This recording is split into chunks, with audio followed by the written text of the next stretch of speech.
Nous voici à la dernière activité de ce bloc 1. Nous allons pouvoir faire le bilan de ce qui a été vu dans les extraits de films précédents.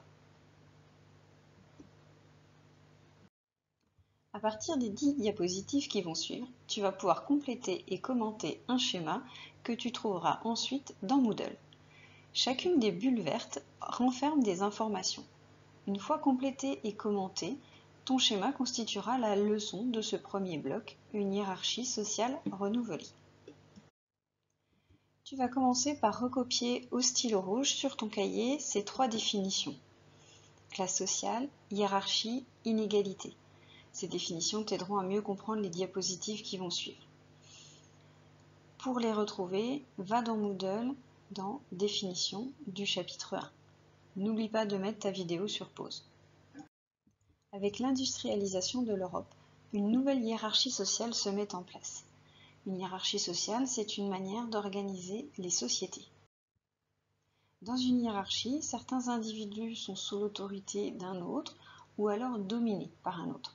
C'est le cas par exemple au XVIIIe siècle en France avec la noblesse qui domine le tiers-état. C'est encore le cas au XIXe siècle mais sous une autre forme. L'industrialisation et la mécanisation entraînent l'essor de la bourgeoisie d'affaires. Au XVIIIe siècle, cette bourgeoisie s'était déjà enrichie avec l'esclavage, nous l'avons vu.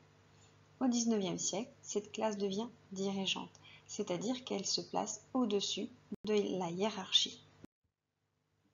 Elle s'enrichit par le commerce ainsi que par la banque.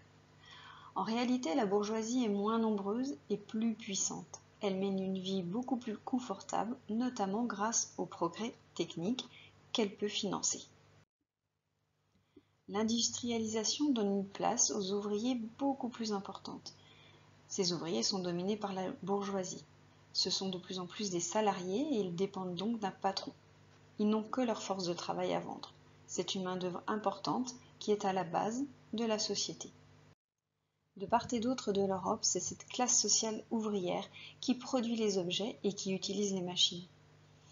À la base de la société, on trouve aussi les paysans, les agriculteurs, les artisans. Ils forment encore une grande partie de la population. Leur vie et leur travail sont transformés par la mécanisation et aussi par l'apparition des engrais chimiques.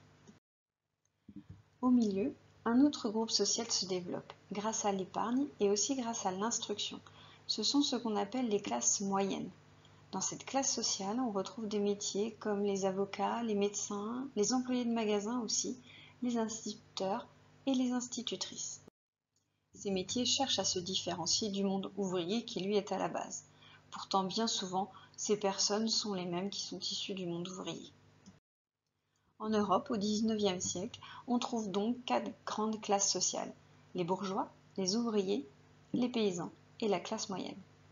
Une classe sociale, c'est un grand groupe de personnes dans la société avec une place dans la hiérarchie sociale. Une classe sociale comporte des individus qui ont des points communs au niveau de leur mode de vie, de leurs moyens financiers et de leur culture.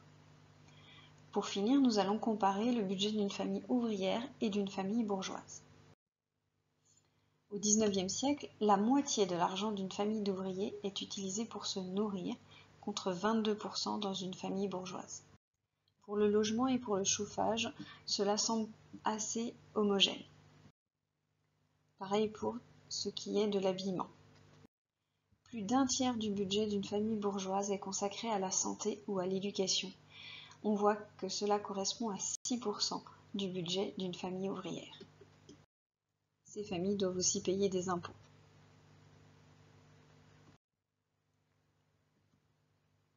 Voici donc le budget d'une famille ouvrière, comme chez les Maheu, et celui d'une famille bourgeoise, comme chez les Grégoire.